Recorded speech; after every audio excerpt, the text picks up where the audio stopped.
Morning. This is video 31 with a lot of new exercises again, 7 to be precise. It's evolving very rapidly. I hope you can keep up.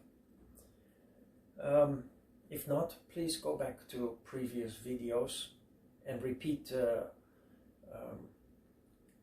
exercises that prepare you for the more advanced poses that are more and more introduced from now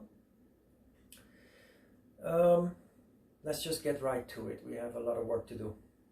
Okay, let's close our eyes for a moment. Clear the mind. Breathe deep and calm, just for a minute.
Okay, slowly open the eyes again.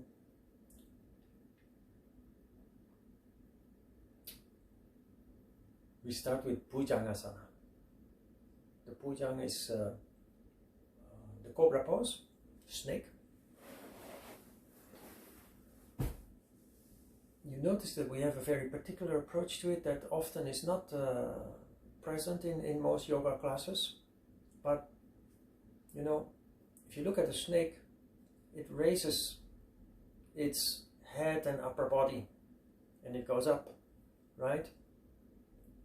Most people, when they do Bhujangasana, they lie down on the belly and they first put their hands on the ground and they push.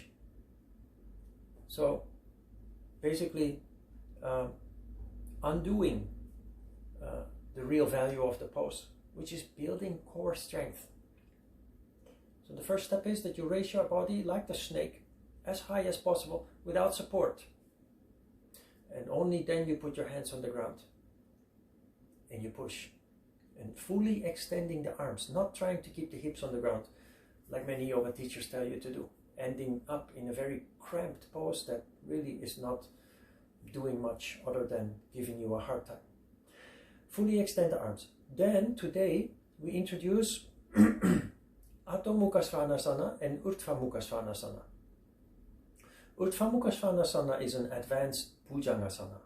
Urdhva Mukha Svanasana is the upper dog, literally meaning upward facing dog. Adho Mukha Svanasana is the down dog or the downward facing dog, literally. And we combine the three. We start with Bhujang, switch to Urdhva Mukha Svanasana, the upward facing dog, and then smoothly transitioning into Adho Mukha Svanasana, the down facing dog. Lie down on the belly.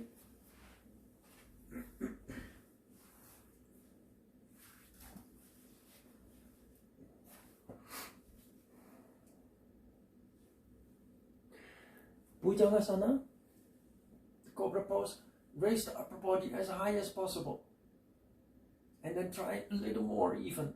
And then you put the hands on the ground. Okay? Fully extend the arms, depress the shoulders, and first relax the legs and the buttocks.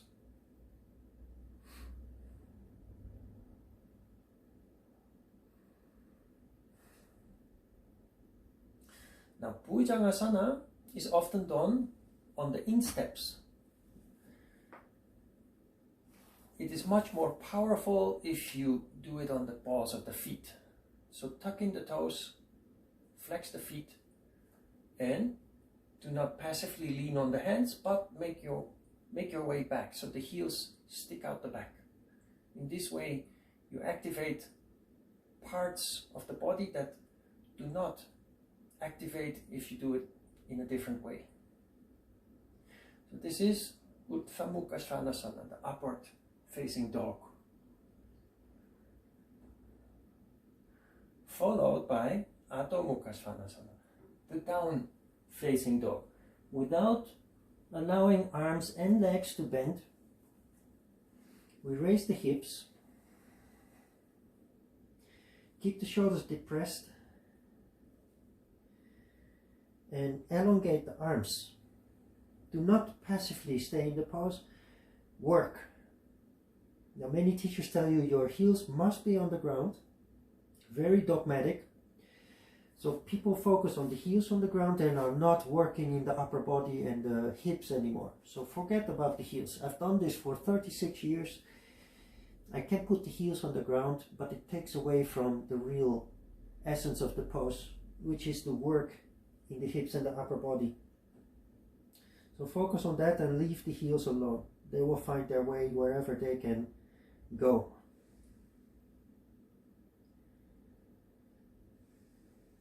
So notice that the back is not bent. In fact, it's slightly concave. You push the tailbone up to the ceiling. You push the chest down. Okay, and we take a little rest in the child pose. Forehead on the floor, arms alongside, and fully relax the arms and the shoulders.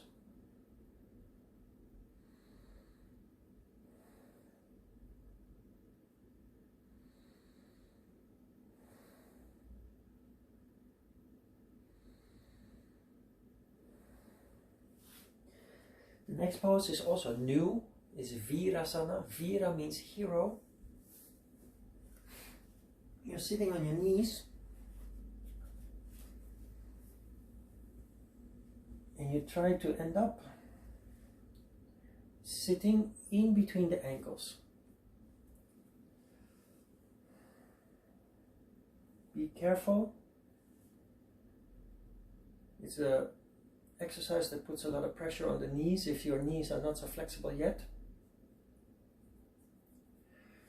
Virasana in itself is simply sitting like this. The hands not on the knees, but on the thighs, so that your shoulders remain in a right position and the back remains straight. Tuck in the chin, stretch up the back of the neck. If this is really too hard, painful, do not force it, because you don't want to have damage to the knees. Knees are very delicate joints, so give them time to recondition and become more flexible again. You can sit on your meditation cushion, folded blanket. What is important is that you don't use it to such extent that it makes you comfortable. It has to be challenging the muscles and the joints. Okay, so adjust the cushion to such an extent that you feel some strain occurring. And the next time when you do it, reduce until the day comes that you can take it away and sit on the ground. Okay.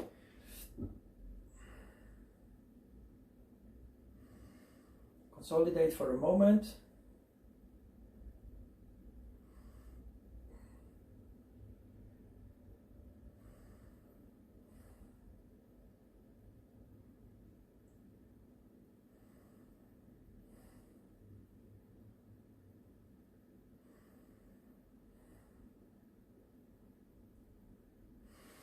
And then we slowly come back. You may feel very great strain in the ankles also. Now, You know that in sports, some of the most common injuries are in the ankles and the knees. The ankles and the knees are complex joints with many tendons connecting the muscles and bone. And they are surfacing muscles that are among the biggest in the body. The thighs, the calves, so powerful muscles connected with delicate joints. That is the cause of many injuries in sports, most common injuries in sports. If you do virasana on a regular basis, it strengthens the knees and the ankles to such extent that you're much less likely, much less prone to these kind of injuries. But build it up carefully. Do not force anything. You feel too much resistance, pain, do not push it. You'll notice that if you continue to do it on a regular basis, almost every day you even feel that it's improving in terms of strength and flexibility. So take your time. Okay, that was the third new exercise of today. We have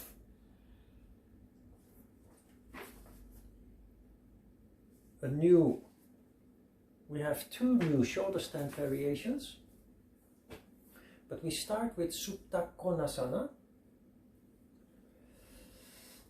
We're a little bit limited in space and trying to find a way that we have enough for all the new variations also. I need some room on both sides for Supta Kona. We start. Karnapida has dropped out because it has been done 7 times, so we start with Supta Kona, which anyway goes through Karnapida, and Karnapida of course goes through Hala and Salambasarvanga. So we start with Salambasarvanga, the basic shoulder stand. We arrange and rearrange until we have a feeling that we're standing in a proper posture. Then we go to Hala, the plow pose.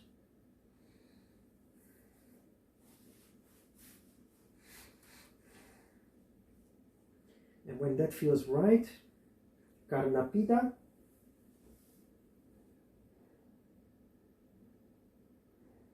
Of course, when you're on your own, you can consolidate a little bit longer in each of the stages, but for the purpose of the video, I'm going a little bit faster than I usually do. I usually pursue to stay in each of the stages about 1 minute. So here we go from Karnapida to Supta Kona, which is on the schedule for today.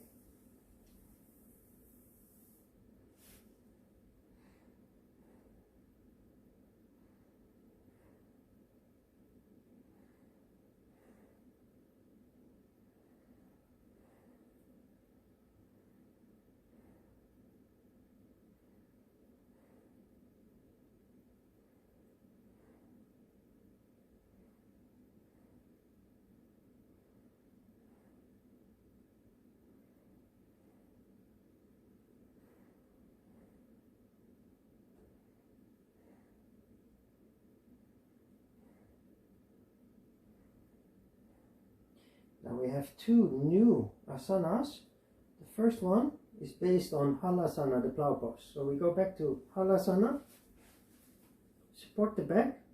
It's important that you support the back. Often you see people doing it without support, and then the upper body is totally misaligned. So support the back firmly. Parsva Halasana. Parsva means to the side. So you tiptoe, twisting the spine, and most people then end up leaning to the side. So what we do, because for us proper alignment is very important, because it has everything to do with the energy circulation, so we keep the spine upright while tiptoeing to the side as far as possible. Consolidate for a moment, and then we tiptoe over to the other side. Notice how easy it is for the spine to misalign. So do everything you can to try to keep the buttocks square and the spine upright.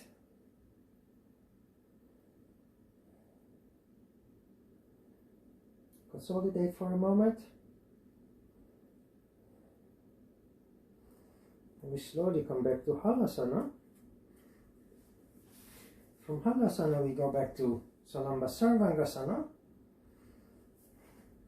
And that brings us to the next new variation of the shoulder stand, which is Parsva Ekapada Sarvangasana. Parsva means to the side. We know Ekapada Sarvangasana. So now we have Ekapada to the side, Parsva. Our approach is the same as before. It's easy to touch the floor, but look at my hips and my spine, totally misaligned. I want to keep hips square and the spine vertical. Not a pretty picture, much more intense and much more effective therefore than simply putting the foot on the ground. Okay, so try to control your urge or your tendency to make a perfect picture with the foot on the ground. We're not looking for perfection, perfect pictures, pretty pictures. We're looking for internal work. We're looking for effect.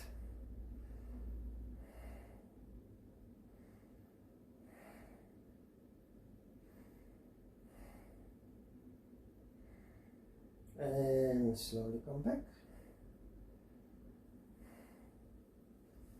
And we come out of the shoulder stand as usual, as slowly and controlled as possible. Because of limited space, I cannot go all the way down in a controlled way, but if you have enough space, please do. Later, when we start making videos in the studio, we will have more space. Relax for a moment. You've done a lot of work without break. Going through 6, 7 shoulder stand variations. 6.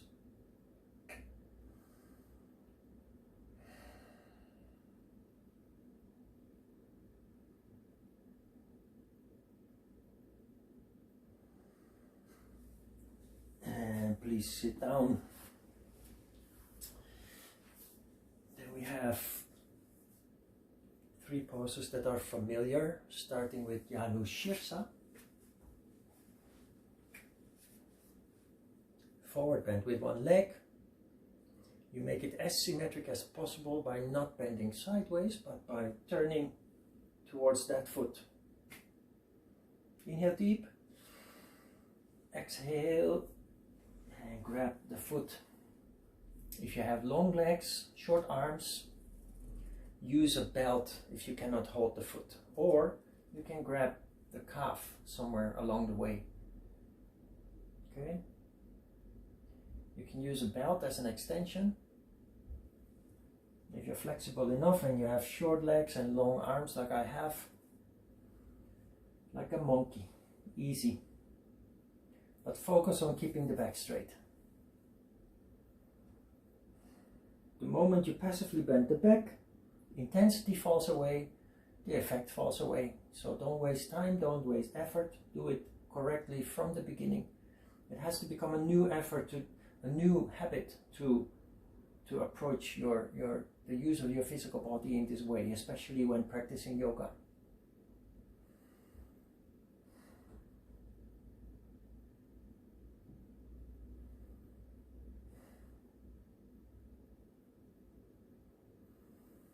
Slowly come back. Take a little rest in the tailor pose. Switch.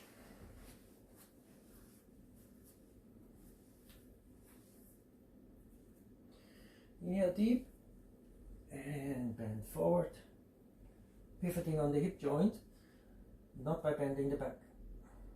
Don't forget.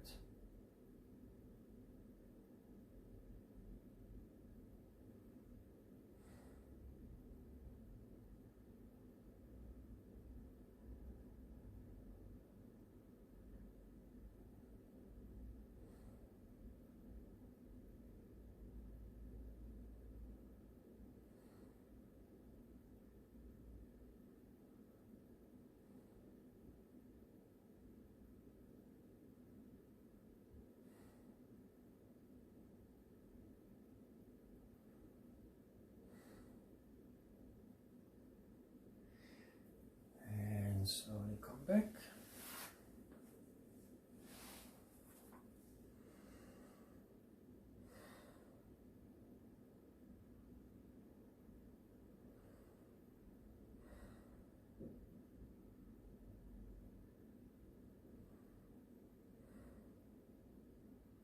Then we have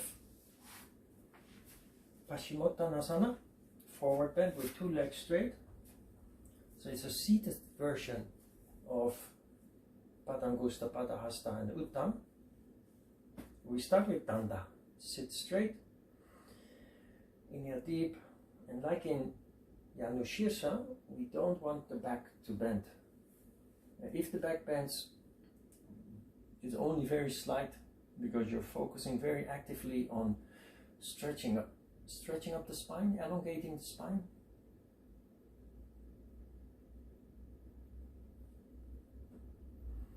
Many yoga teachers, they talk about ego and control of ego, and then they end up doing like this because they want to impress the audience, which proves they haven't understood the thing that they try to explain about ego. So don't try to impress anybody, especially when you're teaching a group, a class. Control your ego and teach your students what is right, which is to get the most benefit from the pose with correct alignment, and not trying to create a pretty picture or an impressive pose by showing off.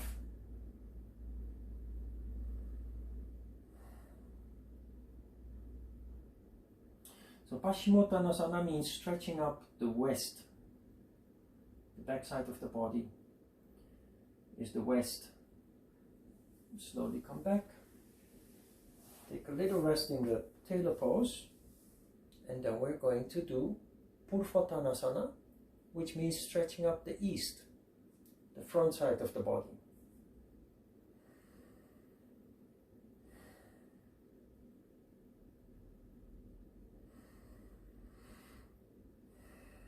Purvottanasana is a very powerful pose that may not be possible at first. It starts with Danda, and the hands, you see most people doing it with the hands pointing forward, but that turns the shoulders in a very unnatural way when you raise your hips. More natural is to put the hands with the fingers turned back. It opens the chest naturally, it turns the shoulders in a natural way, so it prevents shoulder injury when you raise the hips. Now you see that my hands are connected with my buttocks. It's the proper way to do it, but it's the most difficult way to do it. Let's have a look.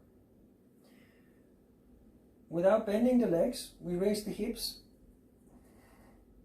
and we end up like this. Don't drop the head back. It's very difficult, but it builds incredible core strength. You may not be able to do it yet, like that. Place the hands a little bit away, but the farther away you place the hands, the easier it becomes, so it doesn't work anymore.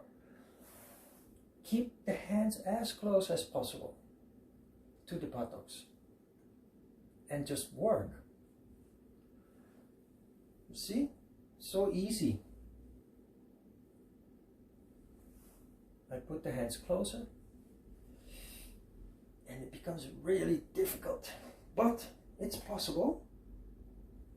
If you keep trying, you develop an enormous amount of core strength. which you benefit from in many of the other intermediate and advanced poses. And of course in daily life. Okay, that's Purvottanasana, stretching up the east. Very intense, take a little rest.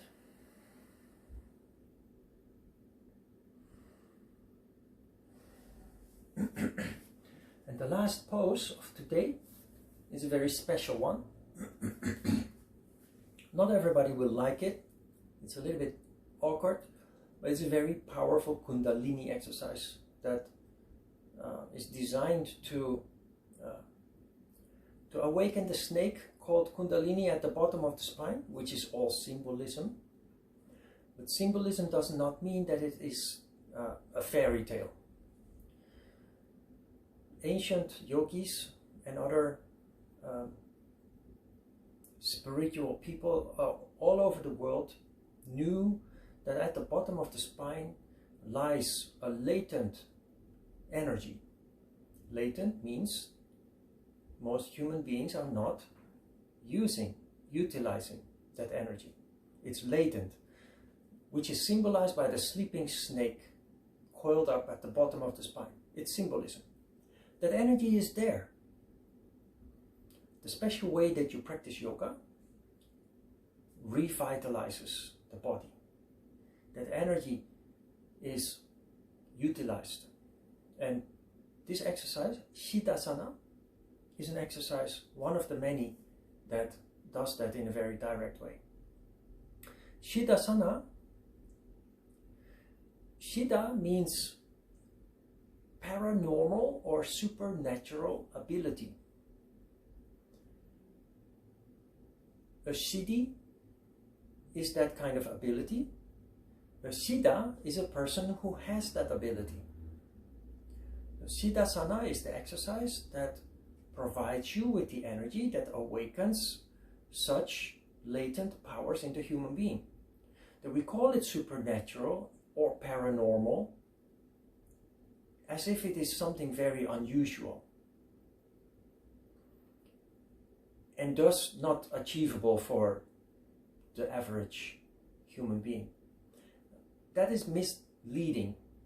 It is supernatural or paranormal because not many people in their lives awaken that energy leading to such abilities, paranormal or supernatural. But it is not paranormal or supernatural. Every person can develop siddhis, provided that you awaken that energy. And it is really not that difficult. But this video is not the right medium to explain all this very deep. I do that in my teacher training courses. Follow the lectures that we put also on YouTube, titled Raja Yoga, because if you follow those lectures, you will get a picture of what this is all about. So let's just get to Siddhasana. You're sitting on a heel. Look at how I put my heel. The heel is pointing up, and I place it in the groin, between the root of the penis or the vagina and the anus. A little bit awkward, but very powerful. It is important that you sit straight. And it's also, when you sit straight, part of your weight is actually on your knees. Sitting with your full weight on your heel is not pleasant. If you do it correctly, part of your weight is on your knees and you're not sitting so heavily on your heel. Okay? Then also important is that you keep the hips level. Many people end up sitting like this, unknowingly. So pay attention to that. Correct the hips. Tuck in the chin, hands on the knees.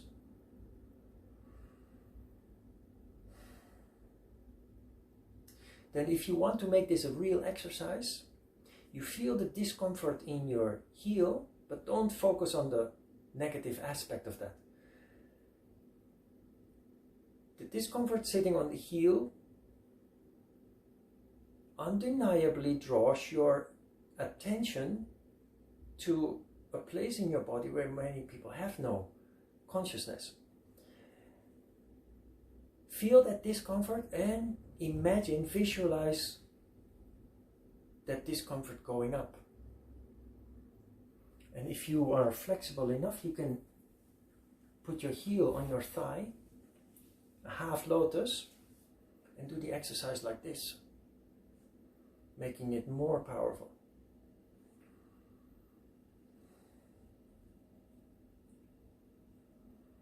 This is in fact a meditation exercise, so you close your eyes, do it in silence. Pull the energy up.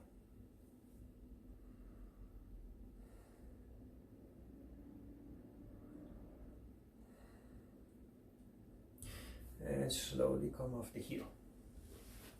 Relax for a moment.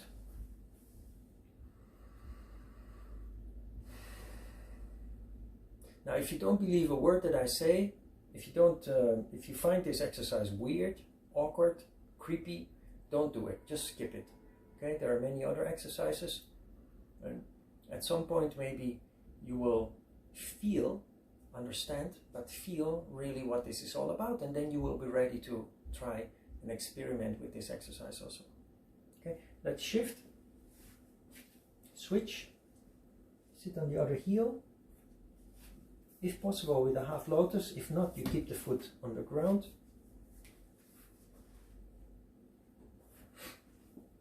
Sit straight, hands on the knees, tucking the chin.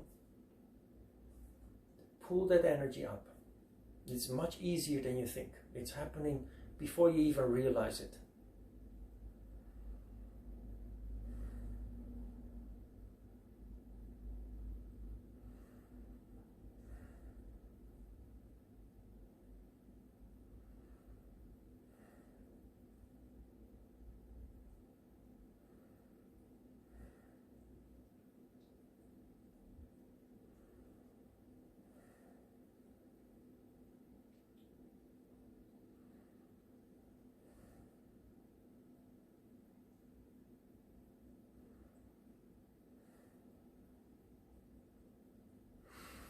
Okay, and slowly come back. And now that you have awakened all that energy, you're in a perfect condition for a short meditation.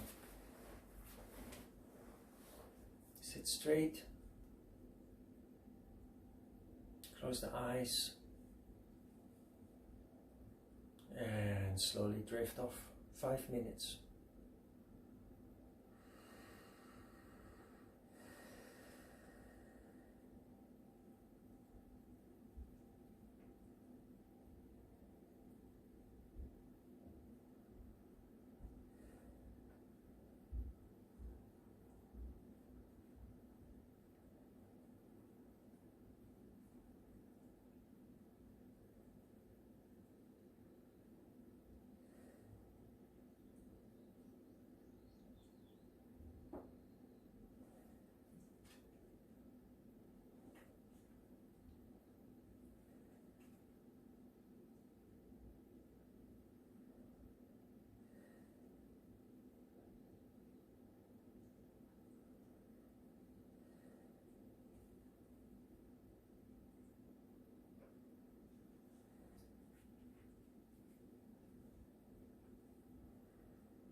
open the eyes again.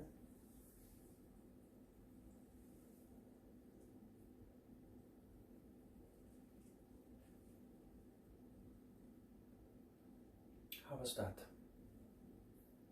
Now, yoga is surrounded with a lot of dogma and mystery. The reason for that is you're dealing with energy. Energy is something that you cannot see, you cannot hear, you cannot smell. You can feel it if you pay attention, but most people don't know how to feel energy. So you can't feel it either. Some ancient books, some holy scriptures, therefore talk about doubting Thomas. Doubting Thomas, we are all doubting Thomases. We believe in what we can feel, what we can see, what we can touch, smell, hear. But we don't believe in spirits. We don't believe in energetic phenomena. That is difficult. That is a difficult obstacle to overcome. And therefore, surrounded by a lot of mystery and dogma. Because also many teachers theoretically know what they're talking about, but in practice they've never realized it themselves, and therefore end up in long winding theoretical explanations that leave more questions than that they answer your answers, that they answer your questions. It leaves more questions than answers. So but very simple.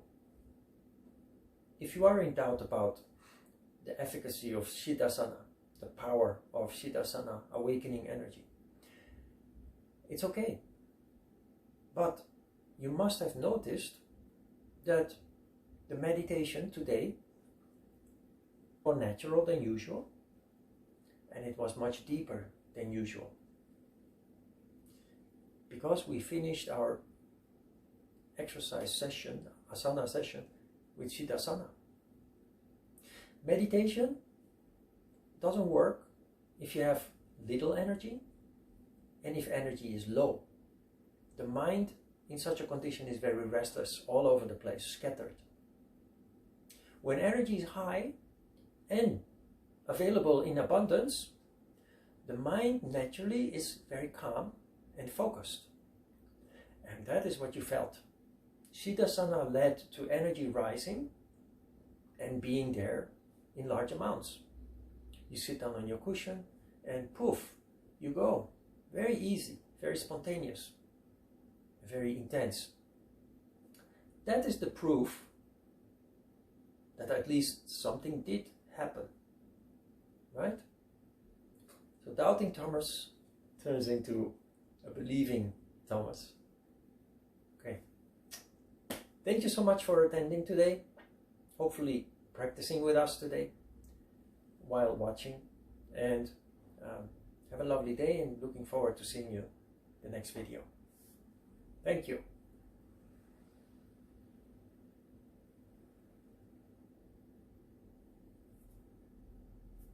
Bye-bye.